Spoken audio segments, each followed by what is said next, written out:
जय सिंह ने कांग्रेस पार्टी पर लगाया है। और अब बात करते हैं आज की एक और बड़े मूवमेंट की, एक और बड़ी कहानी की। दर्द में नौजवान हैं तो गुस्से में किसान भी हैं।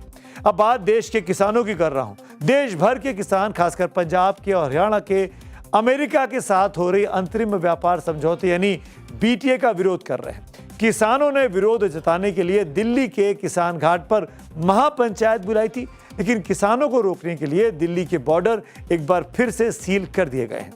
किसानों का कहना है कि इस डील से देश के किसानों का भारी नुकसान होने वाला है। वहीं सरकार का पक्ष है कि ये डील किसानों के लिए फायदेमंद है।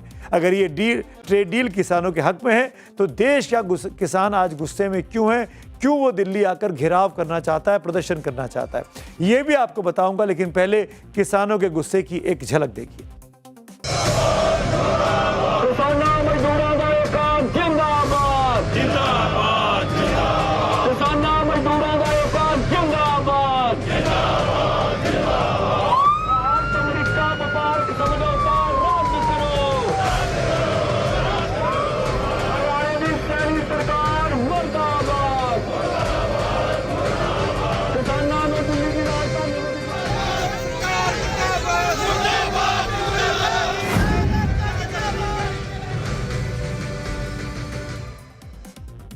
तो 546 दिनों के बाद देश का किसान एक बार फिर गुस्से में है। एक बार फिर दिल्ली के कई बॉर्डर्स को इस बार सील करना पड़ा है। किसानों को रोकने के लिए दिल्ली की किलेबंदी की पूरी योजना तैयार कर ली गई है। हालांकि इस बार ना तो किसान ट्रैक्टरों को लेकर पहुंच रहे हैं और न ही किसी तरह के घेराव की चेतावनी दे रहे हैं, लेकिन एहतियात के तौर पर दिल्ली पहुंचने वाले हरियाणा और यूपी के बॉर्डर पर जबरदस्त पुलिस के इंतजाम किए गए। सबसे ज्यादा हलचल हरियाणा के शंभू बॉर्डर पर है और सिंघू बॉर्डर पर देखने को मिली है। दिल्ली कूच के लिए निकले किसान एक दिन पहले फतेहगढ़ साहब में जुटे थे। आज जब किसान पंजाब हरियाणा के शंभू बॉर्डर पर पहुंचे तो पुलिस ने उन्हें वहां पर रोक लिया। हरियाणा और दिल्ली के सिंघू बॉर्डर पर भी किसानों को रोकने के लिए पहले से ही पुलिस तैयार थी।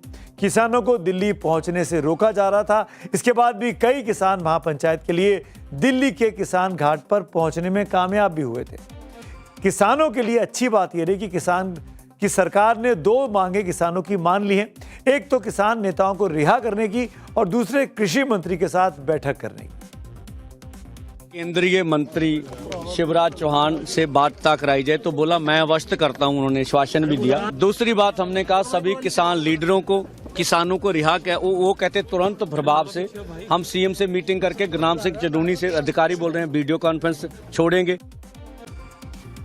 दरअसल अमेरिका और भारत के बीच बायलैटरल ट्रेड एग्रीमेंट बीटीए जिसको बोल रहे हैं, एक द्विपक्षीय व्यापारिक समझौता जिसको आप हिंदी में कह सकते हैं, उस पर बातचीत चल रही है। और किसानों को लग रहा है कि बीटीए पर जैसे ही भारत के साथ भारत हस्ताक्षर करेगा, भारत उसका हिस्सा बनेगा, तो उनका यानी भारतीय किसानों का नुकसान होगा। कैसे होगा ये मैं आपको बताने की कोशिश करूंगा आगे चल के। इस बार भी किसान भारी तैयारी के साथ दिल्ली कूच के लिए निकले थे और सरकार को इसकी आहट पहले से हो गई थी, इसीलिए बातचीत का तो रास्ता निकाला ही जा रहा है। सरकार की तरफ से बार बार कहा जा रहा है कि किसानों को नुकसान नहीं होने देंगे। प्रधानमंत्री जी ने कहा है जितना भी फ्री ट्रेड एग्रीमेंट हुए हैं उसमें किसानों को लेकर के, किसानों का इंटरेस्ट, उसको प्राथमिकता देते हुए कोई नुकसान होने नहीं देंगे। तो सरकार आश्वासन दे रही है, लेकिन किसानों को डर है कि अमेरिका के साथ डील से अमेरिकी कंपनियों को भारतीय बाजार में आने की खुली छूट मिल जाएगी, जिसका सीधा असर भारत के किसानों, भारत के डेयरी उद्योग और भारत के छोटे व्यापारियों पर पड़ेगा। हालांकि जब इसी साल फरवरी में डील पर सहमति बनी थी, तब भी सरकार की तरफ से कहा गया था कि भारतीय किसान और ग्रामीण अर्थव्यवस्था को सुरक्षित रखा गया है। सरकार का तर्क है कि गेहूं, चावल, दालें, दूध और डेयरी जैसी चीजें इस डील का हिस्सा नहीं है। उसी तरह हमारे कृषि उत्पादों को अमेरिकी बाजार में कम या जीरो टैरिफ के साथ बेहतर पहुंच मिलेगी।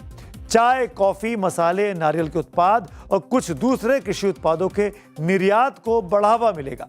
केवल उन्हीं उत्पादों में बाजार खोला गया जहां भारत की घरेलू जरूरतों और उद्योग की मांग को ध्यान में रखा गया है। इसमें किसान की गरिमा का पूरा ध्यान रखा गया है। ये ट्रेड डील हमारे किसानों को न केवल पूरी तरह से सुरक्षित रखती है, बल्कि हमारे कृषि उत्पादों को नए अवसर प्रदान करती है। तो देश के जवान यानी युवा छात्र भी गुस्से में हैं, देश के किसान भी इस वक्त गुस्से में हैं। लेकिन किसान कांग्रेस की इस जो संगठन है, इस डील को किसानों के हितों के खिलाफ मानते हैं। क्यों मानते हैं, अब इस बात को जान लीजिए। किसान संगठनों का कहना है कि अमेरिका में कृषि पर बहुत ज्यादा सरकारी सब्सिडी मिलती है, इसीलिए उनके उत्पाद जैसे मक्का, सोयाबीन, कपास, डेयरी प्रोडक्ट्स, पोल्ट्री फीड बहुत सस्ते यहाँ हो जाएंगे।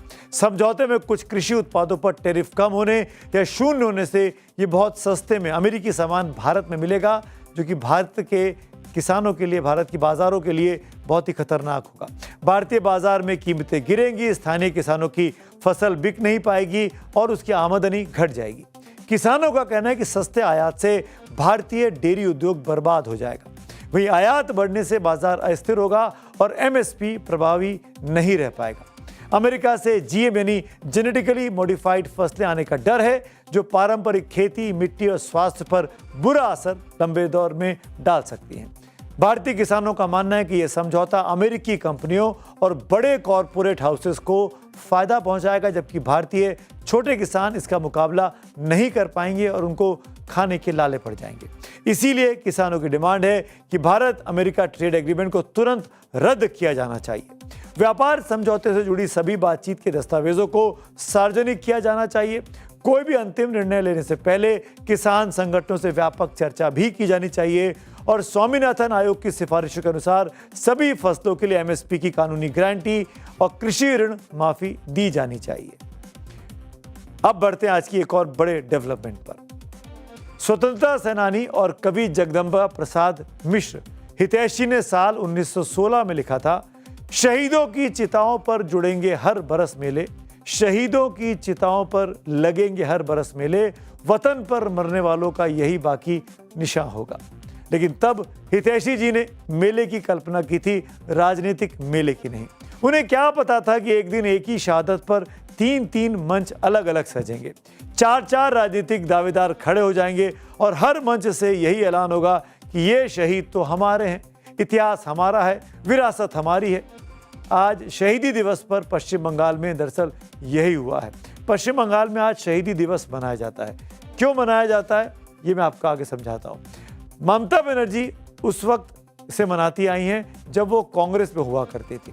तृणमूल कांग्रेस के गठन के बाद से तो पिछले 3 दशक से बंगाल में 21 जुलाई की तारीख का मतलब होता है ममता की सबसे बड़ी रैली होना। लेकिन आज 2026 में जब ममता बनर्जी सरकार में नहीं है तो शहीदी दिवस पर तस्वीर बदल गई है। इतनी बदल गई कि शायद पहली बार शहीद दिवस भी 4 अलग अलग गुटों में इस बार कलकत्ता में दिखाई दिया। पहला मंच टीएमसी की ममता गुट का सजा था, दूसरा मंच टीएमसी के ऋतुव्रत बनर्जी गुट का तैयार किया गया है, तीसरा कार्यक्रम कांग्रेस पार्टी की तरफ से किया गया है और चौथी तस्वीर दिल्ली से इस शहीद दिवस की सामने आई है। दिल्ली के राजघाट पर टीएमसी के अलग होकर एनसीपीआई में शामिल हो चुके 20 सांसदों ने काकोली घोष दस्तेदार की अगुवाई में राजघाट पर श्रद्धांजलि का आयोजन किया। 21 जुलाई का शहीद दिवस पश्चिम बंगाल की राजनीति में बहुत अहम माना जाता है।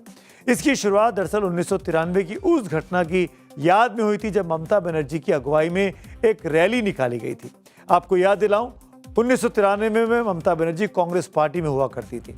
तब वो पश्चिम बंगाल युवा कांग्रेस की अध्यक्ष हुआ करती थी। ये तस्वीर उन्हीं दिनों की है। चुनाव में पारदर्शिता लाने के लिए फोटो वोटर कार्ड को लागू करने की मांग वो कर रही थी। उस वक्त पश्चिम बंगाल में वामपंथी सरकार थी। तब उस रैली पर पुलिस ने फायरिंग की थी, जिसमें 13 कांग्रेस के वर्कर्स की कार्यकर्ताओं की मौत हो गई थी, जिसको ममता बनर्जी उस वक्त लीड कर रही थी। कांग्रेस ने अपने 13 कार्यकर्ताओं को शहीद बताया था और उनकी शहादत को याद रखने के लिए ये शहीद दिवस जो 21 जुलाई को आता है उसको मनाने की शुरुआत की थी। बाद में टीएमसी के गठन के बाद ममता बनर्जी ने 21 जुलाई के आयोजन को अपनी पार्टी का सबसे बड़ा यानी टीएमसी का सबसे बड़ा आयोजन बना लिया। लेकिन आज जब टीएमसी के 3-3 टुकड़े हो गए हैं और सभी तेरे शहीद मेरे शहीद कर रहे हैं, तब क्या हालत है आप देख सकते हैं। कोलकाता में टीएमसी पार्टी के लिए जंग के बाद आज विरासत और वर्चस्व की लड़ाई साफ साफ दिखाई दी। सेंट्रल कोलकाता के सिर्फ 2.5 किलोमीटर के दायरे में 3 अलग अलग सभाएं हो रही थी। वैसे हर साल ममता बनर्जी विक्टोरिया हाउस के सामने विशाल रैली आयोजित करती रही, लेकिन प्रशासन की तरफ से इस बार उन्हें वहां सभा करने की इजाजत नहीं दी गई। इसके बाद पार्टी हाईकोर्ट पहुंची। अदालत ने माना कि एक ही इलाके में 3 बड़े राजनीतिक कार्यक्रम होने से कानून व्यवस्था और ट्रैफिक दोनों पर असर पड़ेगा। ऐसे में टीएमसी की तरफ से बिरला प्लेनेटोरियम के सामने सड़क सभा का प्रस्ताव दिया गया, जिसे अदालत ने मान लिया था। कोर्ट के आदेश पर ममता गुट ने बिरला प्लेनेटोरियम के सामने अपनी श्रद्धांजलि सभा कार्यक्रम का आयोजन किया। वहीं टीएमसी, जो अब असली टीएमसी अपने आप को कर रहे हैं, ऋतुपत बनर्जी गुट ने कुछ ही दूरी पर मेयो रोड के गांधी प्रतिमा के सामने अपनी श्रद्धांजलि सभा की। और कांग्रेस ने विक्टोरिया हाउस के पास शहीद मीनार मैदान में अपना शहीदी दिवस का कार्यक्रम मनाया। लेकिन सबसे अधिक कार्यकर्ता ममता बनर्जी की सभा में ही पहुंचे। वोटर आईडी कार्ड के लिए आंदोलन किसने किया था? ममता बनर्जी। वो जो 1993 लिखा है ना, 1993 का आंदोलन, महाकरण चलो आंदोलन, किस लिए है? ममता बनर्जी के लिए। कालीघाट तृणमूल जैसा कोई शब्द बंगाल में नहीं है। बंगाल में एक ही शब्द है, ममता बनर्जी का सर्वभारतीय तृणमूल कांग्रेस। को तो कोई मैंने डरे नहीं है, हम लोग मैंने सच्चे दिल से आते हैं यार, मैंने सब मिलकर के हम लोग यही रहेंगे। बहुत साथ है, बहुत। और जितना दिन तक जिंदा रहेगा तृणमूल, जितना जिंदा रहेगा हम लोग साथ है। जी हाँ, एक नंबर पॉलिटिकल लीडर का नाम है ममता बनर्जी, और ऑल बंगाल को जो पॉलिटिकल लीडर है उसका नाम है ममता बनर्जी। जब से टीएमसी यानी ममता बनर्जी की टीएमसी में 2 फाड़ हुई या 3 फाड़ हुई, तब से पहली बार ममता बनर्जी ने कोई बहुत बड़ा आयोजन किया और उनके पीछे वहां पर भीड़ भी कोलकाता की सड़क पर आज दिखाई दी। अब ये बात ममता से अधिक भला कौन जानता है कि राजनीति में भीड़ सिर्फ भीड़